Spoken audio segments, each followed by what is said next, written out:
Welcome to the newest episode of Beyond the Fame with Jason Fraley. I'm your host, Jason Fraley, picking the brains of the top filmmakers, musicians, and artists of our time. Grammy-winning jazz and R&B artist Ledisi performs live at Strathmore tonight in North Bethesda, Maryland. I spoke with her in 2017 when she joined the National Symphony Orchestra for an epic concert at the Kennedy Center. Hey, thanks so much for coming on with us. Oh, thanks for having me. I'm excited. You think you're excited? We are too. That's cool, man. Really cool. Yeah, Kennedy Centers, they do these NSO mashups all the time. I think they had Kendrick Lamar last year. I think they've had Nas, and then I think a week before you get in there, they're doing Snarky Puppy. We just talked with them, so I just think it's so cool. Just talk about how awesome it'll be to be up there and actually have your music, but with a full orchestra. It's amazing. I mean, I've done other songbooks like Nina Simone with an orchestra or with a big band, but never to be able to do something at the Kennedy Center with NSO is just amazing. To hear my music being played with an orchestra, it's going to be amazing. I'm excited. Absolutely. Have you ever performed at Kennedy Center before? Never. I've done a fundraiser once for the Duke Ellington School of Music, but that's about it. I've never been there before, other than for, certain events, but not everything. To sing, not to perform. This is your first time, as the big headliner. Yes, awesome. I'm excited. Yeah, very excited. As you should be. You mentioned the Duke Ellington School of the Arts, how you did a fundraiser with them before, and I believe an ensemble group from them called the Mellowtones will be joining you this time. Is that right? Oh, yes, they're opening. I forgot about that. That's exciting, too. I hope I get to see some of the show.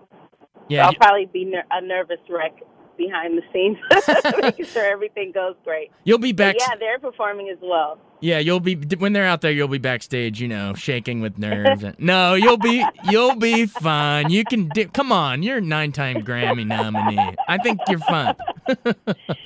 Well, I'm gonna have fun. It's a great night, though. I love that we're all celebrating music, and it's just a great event. I just love everything NSO does, and to put all the combinations of music together, it shows that music is universal. Mm-hmm. And it's all just one sound, Absolutely. Do you what sort of songs can we expect to hear? Because you've done, like we said, 9-time Grammy nominee. You have a lot. You have a lot to choose from. So how do you sort of pick what you're going to do? Well, I've been asked to do some of Nina Simone's work, so I'm going to show the relationship that she and I have had over the years between my music and hers. Mm-hmm. So that's going to be exciting to hear, just for people to also see how our music, how she influenced me, basically. Mm-hmm.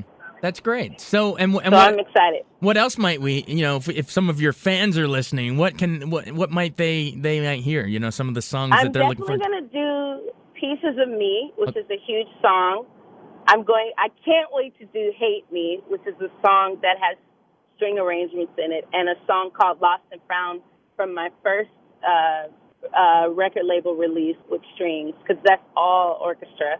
Mm-hmm. And also Answer to Why, which is all originally with a quartet of orchestration, but it's with the NSO. Hello!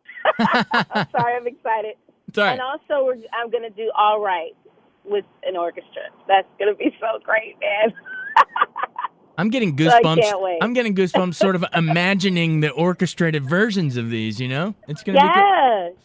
Absolutely. Awesome. Well, take me into sort of, I know you grew up in New Orleans, but take our listeners maybe that aren't as familiar with you, how did you kind of get into music in the first place growing up in the Big Easy?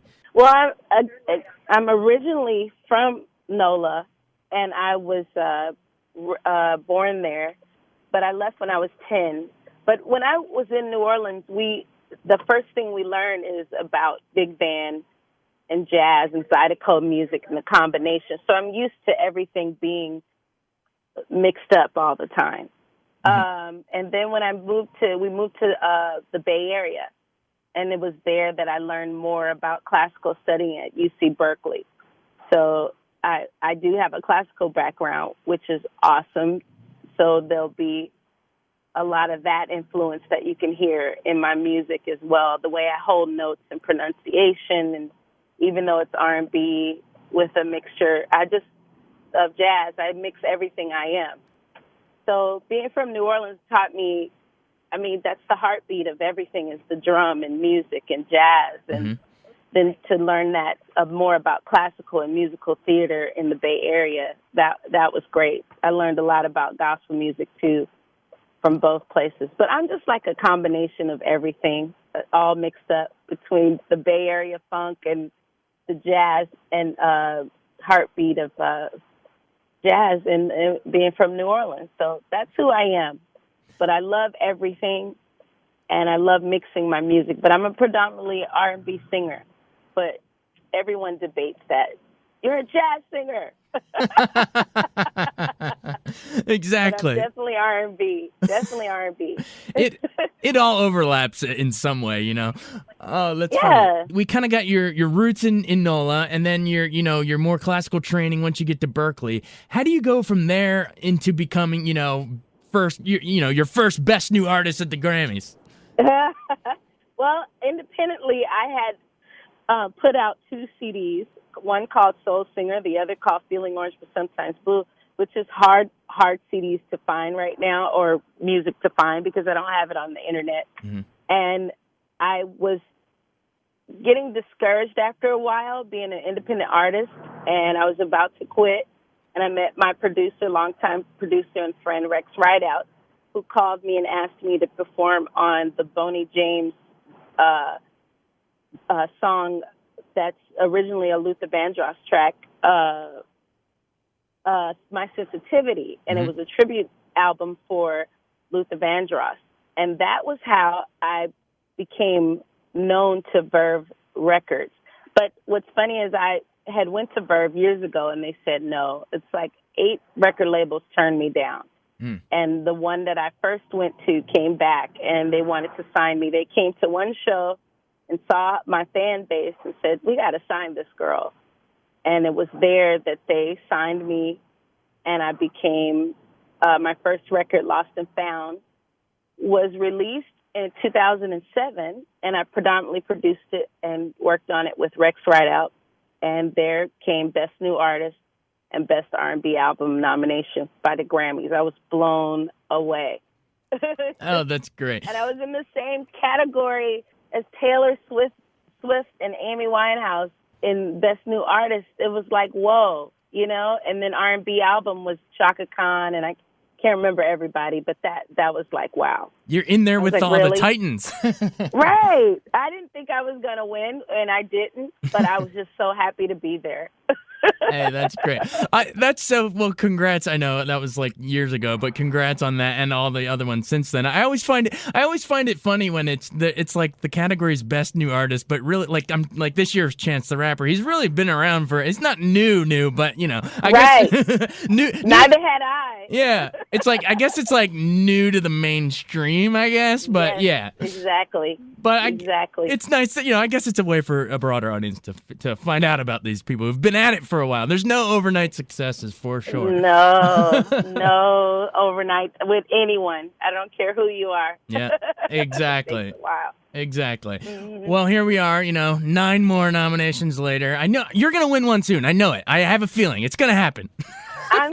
You know what? Winning for me, if I win one, I'm going to be so happy.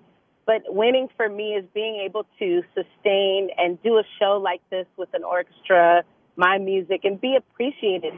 Even without the Grammy, it's just I'm appreciated for my work. Yeah, and exactly. This opportunity doesn't happen for everyone.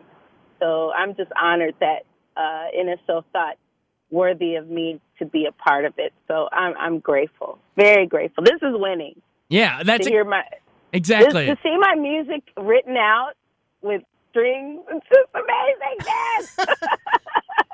man. That is the ultimate winning. We don't need some group, handing a little golden thing to right. tell us. We have. I'll get. Exactly. People say. I love your outlook. Say. I love your outlook at the world. That's how everybody should look at it. There's lots of this is what's really important here is connecting with the audience and having the NSO. I mean, that's going to be epic. That's going to be like a giant movie score or something, man. It's going to rock the Kennedy Center. It's going to be so much fun. It's going to be amazing, and I'm going to do it with all my grace and all my heart. I had the legendary Patrice Rushen musical directing. And then Darren Atwater conducting. It's just, and I can't wait for the girls ensemble to sing with me. It's just going to be a lot of stuff going on with visuals. And of course I have 3 costume changes. It's amazing. It's stuff. It's production on. Yeah, I bet. Lots of changes. But so yeah, I'm excited. It's true. You never know who of those young voices that are out there might be inspired by you and go on to become the next Ledisi. So that's just so exciting. All right, cool. Well, you've been really generous with your time, so I don't want to keep you too long. But just final pitch. Why should we come out? You should come because it's worth coming out to. It's worth supporting music, anyone's music, but especially mine. Especially mine. And I'm very excited that people are going to be there. And it's the orchestra.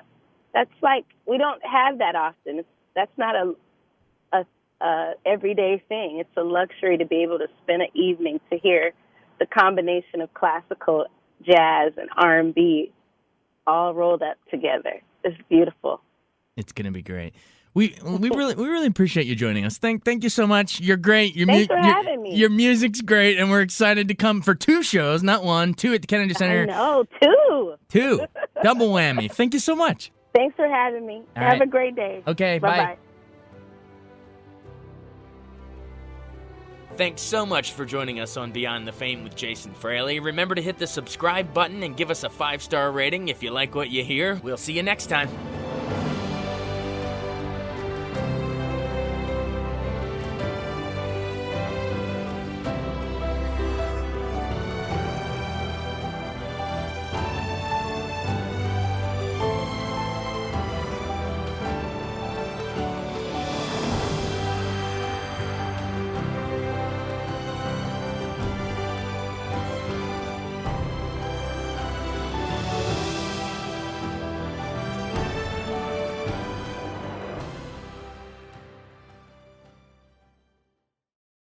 I wanted to take a second to tell you about an app I really enjoy. Living in the DC area is great, and Podcast DC gathers all of the local shows that I like all in one local app. Health, sports, local news, politics, and so much more. Podcast DC is the new local app with hundreds of DC area podcasts to choose from. I can earn exciting rewards just for listening and share the podcasts I love instantly. Available in the App Store or in Google Play, listen local with Podcast DC.